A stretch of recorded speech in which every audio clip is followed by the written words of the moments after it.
مخلوقات کے ساتھ حسن سلوک اسلام کے جلیل القدر تعلیمات میں سے ہے۔ اور وہ صحابی جو گھونسلے سے پرندے کے بچے لے کے آیا تھا اور پرندے ساتھ ساتھ چل رہے تھے، تو آپ نے پوچھا کہ کیا کیا؟ اخذت افراخہ، آپ نے اس کے چوزے اٹھایا؟ اس نے کہا جی ہاں۔ آپ نے کہا قیامت کے دن اللہ آپ کو اپنے پیاروں سے دور کر دے گا، اس کی سزا ملے گی۔ اور آپ کھڑے رہے، فرمایا واپس رکھ کے آؤ۔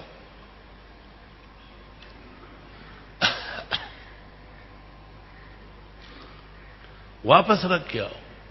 تم کیوں بچوں کو اپنے ماں باپ سے جدا کر رہے ہو؟ من فرق بین والد و ولدہ وفی روایہ بین والدۃ و ولدہا فرق اللہ بینہ و بین احبتہ یوم القیامہ۔ جس نے بچوں کو ماں باپ سے دور و جدا کیا، اللہ تعالیٰ قیامت کے دن اس کو اپنے محبوبوں سے ملنے نہیں دے گا۔ حالانکہ قرآن میں ہے والذین آمنوا واتبعتہم ذریتہم بایمان الحقنا بہم ذریتہم۔ قیامت کے دن جنتیوں سے کہا جائے گا تمہیں کون کون چاہیے؟ وہ جتنوں کے نام لائیں گے سب کو کہیں گے کہ چلو تھوڑی بہت غلطیاں ہیں معاف کرو، لے آؤ انہیں۔ یہ بغیر ان کے جنت جا ہی نہیں رہے۔ اتنا ناز اور لاڈ قیامت کے دن اہل جنت کا ہے، لیکن جنہوں نے یہ جرم کیا ہے کہ والدہ سے بچے کو اور باپ سے بیٹے کو جبکہ دوری کا وقت نہ تھا اور دور کر چکا ہے، اس کو اللہ تعالیٰ اس پر رحم نہیں کرے گا اور اس کو بھی اپنے محبوبوں سے لتاڑ کے دور کرے گا۔ علماء دین نے اس سے ایک مسئلہ نکالا ہے اور چاروں ائمہ کی فقہ میں ایک جیسے ہے۔ وہ مسئلہ یہ کہ اگر میاں بیوی میں تفریق ہو گئی، طلاق ہو گئی، جدائی ہو گئی، ہو جاتی ہے، انسان کی زندگی ہے، اللہ تعالیٰ سب کے گھر آباد رکھے اور سب کو خوشیوں سے مالا مال رکھے۔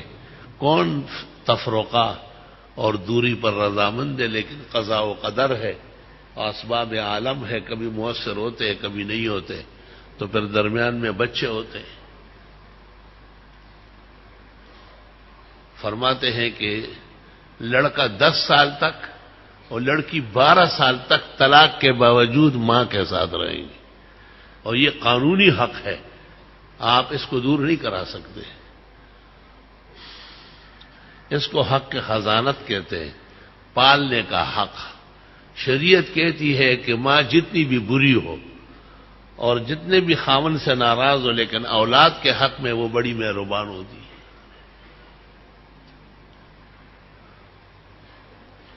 میں نے ایک گھرانے کو دیکھا تھا، ان کی عورت اور میاں کے درمیان تفرقہ ہوا تھا، تو وہ بچوں کو وہ باپ لے گیا، چھوٹے چھوٹے بچے تھے، 3-4 سال کی بچی تھی اور 1 سال کا بیٹا تھا۔ تو وہ خاتون رات کو سب لوگ سو جاتے تھے اور وہ گھر کے سامنے کھڑی رہتی، وہ کہتی ہو سکتا ہے یہاں سے گزارے وہ کہیں لے جاتے ہو۔ کئی راتوں تک تمہیں بھی سویا نہیں۔ ایک دن میں نے 2-4 بزرگوں کو ساتھ کر کے اس شخص کو جا کے میں نے نصیحت کی، اور میں نے کہا احادیث میں منع آیا ہے، فقہ سارا مسلم ہے، افسوس صد افسوس کی قیمتی مسائل علماء بیان نہیں کرتے۔ وہ بڑا حیران ہو گیا، اس نے کہا مسئلہ ہے؟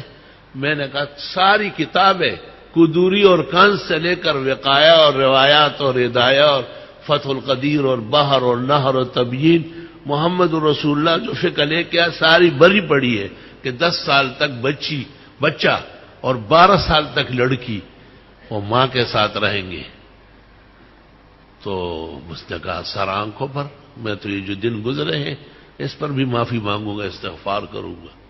اور فقہا کہتے ہیں خرچ باپ دے گا، تربیت ماں کرے گی، کیونکہ آپ نے کہا جس نے ماں اور بچوں کو دور کیا، قیامت کے دن اللہ اس کو اپنے محبوبوں سے دور کرے گا اور ان کو ملنے نہیں دے گا۔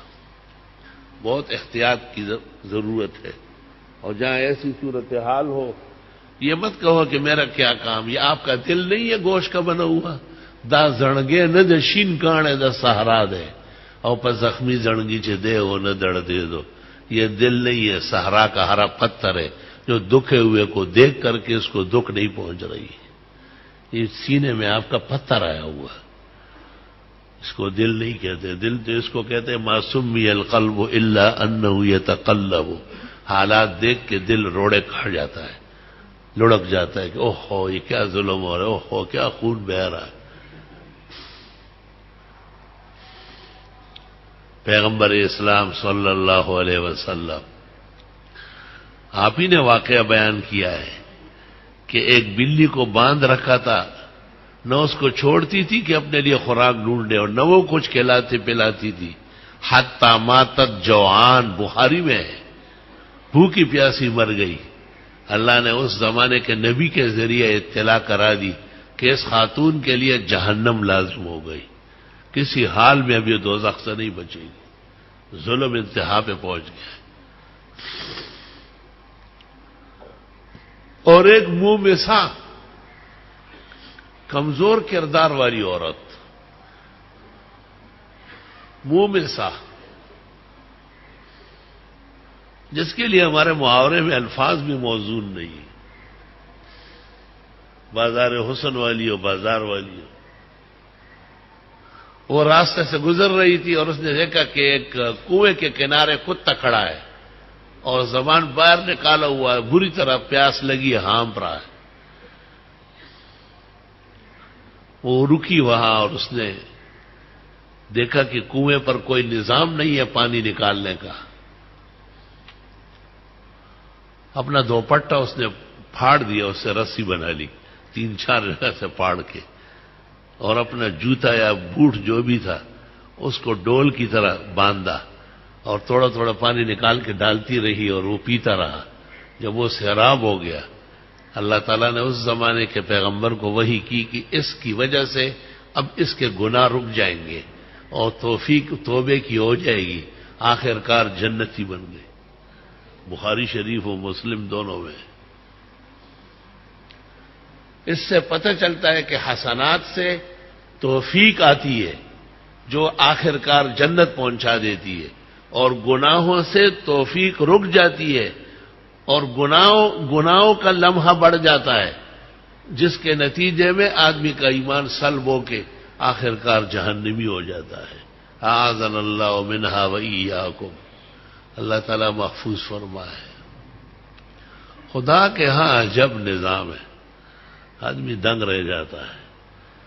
ایک پیغمبر کو چینٹی نے کاٹا، بیگی اونچی چلو. اور بعض اوقات یہ چینٹی ایسے کاٹتے ہیں بڑے خطرناک ہوتی ہے کہ وہ جسم سوج گیا، پاک پیغمبر معصوم جسم، اور اس کی تشبیہ کس خلق سے دیا جائے. انبیاء و مرسلین تو اور شان و شوکت کے ہوتے ہیں. پیغمبر نے محسوس کیا کہ یہ ضرر رساں ہے اور یہ تکلیف دیتی ہے. دیکھا کہ ان کا پورا گھونسلہ ہے، اس کو آگ لگائی، سب کو جلا دیا. وہی آئی کہ قرصت کا نملۃ واحرقت امۃ تسبح اللہ.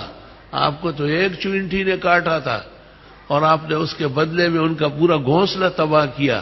ان میں تو تسبیح کرنے والے بھی تھے. 200 سال تک وہ پیغمبر اس سانحہ پر روتے رہے کہ غلطی ہو گئی.